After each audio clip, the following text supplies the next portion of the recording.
우리가 흔히 이제 뭐 컨디션이 좀 안 좋거나 피곤한 경우에 이제 다크서클이 좀 더 심해진다고 되어 있는데요. 다크서클의 원인은 세 가지로 구분해 볼 수 있습니다.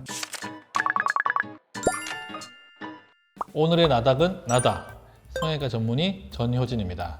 많은 연예인 분들도 다크서클로 고생한다는 기사가 많은데요. 여러분들도 다크서클 때문에 거울 보기가 싫으신가요? 저와 함께 오늘 다크서클 완벽 해결책을 찾아보시죠.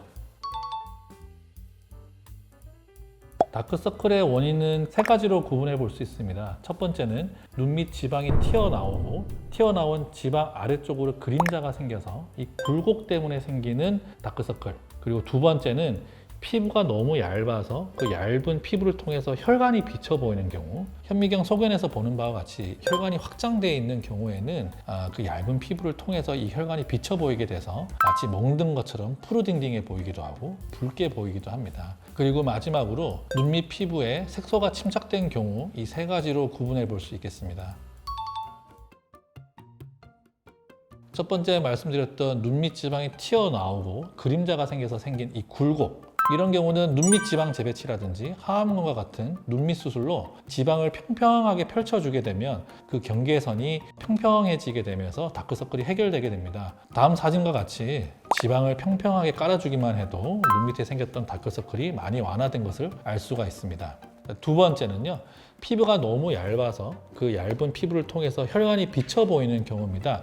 다음 사진에서 보는 환자분과 같이 눈 밑에 지방이 튀어나와 있는 이 굴곡은 잘 해결이 됐지만 피부가 얇아서 비쳐 보이는 이 멍든 듯한 붉은기는 수술 후에도 그대로 유지되는 것을 알 수가 있습니다. 이런 경우에는 레이저 치료로 도움을 받을 수가 있겠습니다. 그리고 마지막으로 눈밑을 자주 비비는 분들한테 해당되는 경우인데요. 눈밑을 자주 비비게 되면 눈밑 피부에 멜라닌 색소와 같은 색소가 침착이 돼서 거무튀튀하게 보이게 됩니다. 다음 사진에서 보는 바와 같이 이분 또 아토피 피부염이 있어서 눈을 자주 비비는 습관이 있는 분이셨는데요. 이분 또 마찬가지로 수술 후에 여전히 피부가 거무튀튀한 게 그대로 남아있음을 알 수가 있습니다. 우리가 쉽게 생각을 해서 흑인이 수술한다고 백인이 되지 않는 것과 같다고 생각을 하시면 됩니다. 이런 경우도 마찬가지로 피부 관리, 피부과적으로 피부 관리를 받으시는 것이 조금 더 도움이 된다고 할 수 있겠습니다. 레이저를 먼저 하고 뭐 눈밑 지방 하는 게 나아요? 아니면 순서는 상관이 없을까요? 수술 선후 관계가 중요하진 않는데, 제가 봤을 때는 수술을 먼저 하고 나서 그 다음 아까 말씀드린 혈관 레이저라든지 색소 레이저 같은 경우는 피부를 침투하는 깊이가 그렇게 깊지가 않습니다. 그래서 수술하고 나서 얼마든지 한 달 정도만 지나면은 레이저 치료를 같이 병행하실 수 있습니다. 최근에는 지방 이식, 특히나 이제 피부가 얇은 분들이 대부분이기 때문에 나노 지방 이식이라고 해서 아까 제가 말씀드렸다시피 피부가 너무 얇아서 혈관이 비쳐 보이는 거니까 얇게 지방 이식을 하게 되면 그 이식된 지방의 두께만큼 피부가 좀 두꺼워져서 그 뒤에 혈관이 좀 덜 비쳐 보인다. 이 첫 번째 원리가 있고요. 두 번째는 나노 지방 이식을 하게 되면 그 안에 지방 줄기세포가 들어가 있기 때문에 멜라닌 색소가 침착되어 있는 거무튀튀한 피부를 좀 밝게 해주는 미백 효과가 있다고 알려져 있습니다. 사실은 지방 주머니가 밀고 나와서 생기는 이 굴곡으로 인한 다크서클 같은 경우는 재발할 가능성이 있습니다. 그 이유는 우리가 자연스럽게 노화 과정이라고 하는 것은 지방을 싸고 있는 경막이 시간이 지날수록 자연스럽게 느슨해지기 때문에 저 같은 경우는 7년에서 10년 정도 지나게 되면은 지방을 싸고 있는 막이 느슨해지면서 지방이 다시 밀고 나올 수는 있습니다 라고 말씀드리고 있습니다.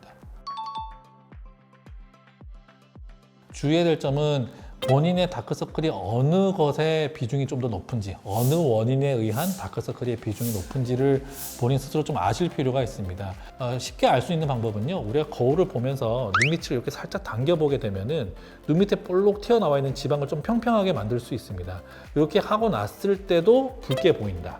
아니면 이렇게 당겼을 때도 거무튀튀하게 피부가 착색된 게 보인다. 그러면은 수술하고 나서도 한계점이 있다고 이해를 하시면 되고요. 이렇게 쫙 폈을 때 눈 밑에 불룩했던 지방이 평평해지면서 다크서클이 많이 좋아진다. 그런 경우는 수술하고 났을 때 만족도도 높은 경우가 많습니다. 우리가 흔히 이제 뭐 컨디션이 좀 안 좋거나 피곤한 경우에 이제 다크서클이 좀 더 심해진다고 되어 있는데요. 잠이 부족한 거하고 직접적으로 관련이 있다기보다는 피곤해서 눈을 자주 비비게 되게 되면은 피부가 자극이 되면서 그쪽에 혈관이 확장되게 되고, 그렇게 되면은 아까 말씀드렸다시피 혈관이 조금 더 많이 비쳐 보이게 돼서 그래서 다크서클이 조금 더 심해진다라고 저는 이해를 하고 있습니다. 실제로 우리가 바이오 리듬을 생각하는 것과 같이 오전에 조금 더 붓고 오후에 조금 더 덜 붓듯이 우리의 몸의 컨디션도 바이오 리듬처럼 다크서클도 왔다 갔다 할 수 있다고 생각을 합니다. 오늘은 다크서클의 원인에 따라서 그 원인에 따른 해결 방법을 알아봤습니다. 원인에 따라서 적합한 치료 방법을 선택하는 것이 굉장히 중요하기 때문에 혼자서 고민하시기보다 반드시 성형외과 전문의와의 상담을 통해서 해결 방법을 찾길 바랍니다. 이상 오늘의 나닥 전효진이었습니다. 감사합니다.